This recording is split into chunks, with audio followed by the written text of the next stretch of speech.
je ne différencierai pas forcément la question de la communication, de la socialisation, du développement personnel. Je crois que tout est totalement intriqué, lié. Ça veut dire qu'il m'est arrivé de rencontrer quelqu'un qui est un très grand patron de presse, qui avait finalement des problématiques de phobie sociale. C'est-à-dire que bon, bah, il avait une capacité à rentrer en contact avec les gens en prétexte qui était celui du business, de signer tel contrat avec tel musicien. Et finalement, la réalité, c'est qu'il avait beaucoup de mal dans sa relation plus intime avec les autres. C'est-à-dire cette capacité à pouvoir parler aux gens sans forcément qu'il y ait un enjeu commun. Et c'est vrai que ce monde-là, il est rentré dans une guilde. Lui, c'est un homme qui a plus de 50 ans, qui est un des plus gros patrons de radio, de presse en France. Et étonnamment, le chef de sa guilde a 14 ans. Et c'est quelqu'un qui a énormément appris. Il m'a évoqué à quel point ce jeu lui avait permis de se sentir plus à l'aise. Donc il faut bien saisir que les mondes virtuels sont des lieux de simulation, mais pas que graphiques, mais aussi dans une autre manière d'être. C'est-à-dire de pouvoir se libérer dans un même phénomène qu'on va rencontrer dans ce que j'appellerais le bal masqué. C'est-à-dire le bal masqué est un lieu où finalement vous êtes déguisé et vous vous autorisez à pouvoir dire, à faire des choses que d'habitude vous ne vous autorisez pas. Chose qu'on perçoit d'ailleurs chez certaines personnes qui vont prendre de l'alcool. Les gens en général très timides, lorsqu'ils boivent, tout d'un coup nous choquent parce qu'ils font des choses qu'on n'a pas l'habitude de voir. Et finalement, cette forme de désinhibition est quelque chose de très très fort d'une manière générale sur Internet, où les gens se montrent, disent des choses. Et là où ces mondes-là comment dire, apportent un plus, c'est, je dirais, la question de l'enjeu. C'est-à-dire le fait de pouvoir se battre ensemble dans une communauté d'intérêts, dans ce qu'on appelle, dans la plupart du temps, ce qu'on appelle les instances. Donc les player versus environment, c'est-à-dire des raids, des donjons, où les gens se retrouvent le soir et vont devoir établir une stratégie commune pour pouvoir finir à un niveau, d'une certaine manière.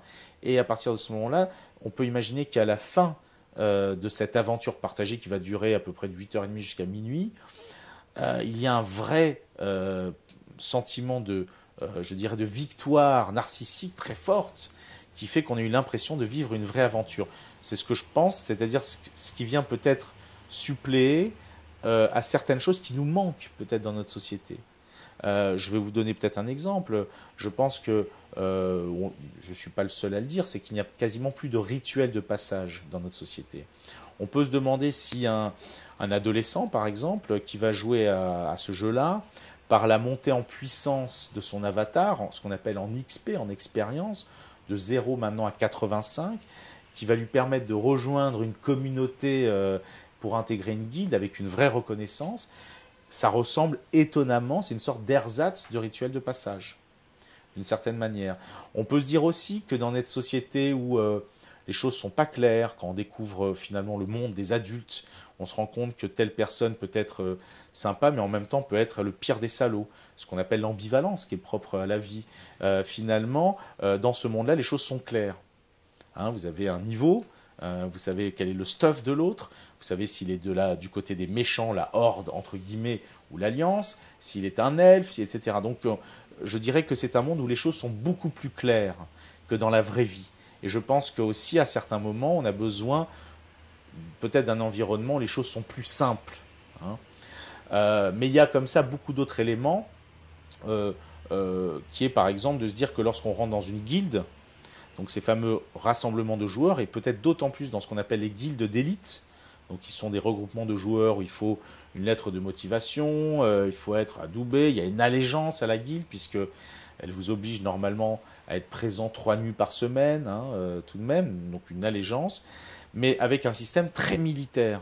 Hein, un leader, des officiers, des sous-officiers, etc. On ne peut pas faire n'importe quoi, et on peut se demander si certains jeunes ne vont pas rechercher des cadres excessivement rigides, avec des limites très contenantes, peut-être parce que, à la maison, souvent les parents peuvent être absents, parfois défaillants, que les limites n'ont pas été posées. Donc on voit bien comment certaines personnes vont rechercher dans ce monde, au-delà de la dimension ludique, aussi des choses profondes.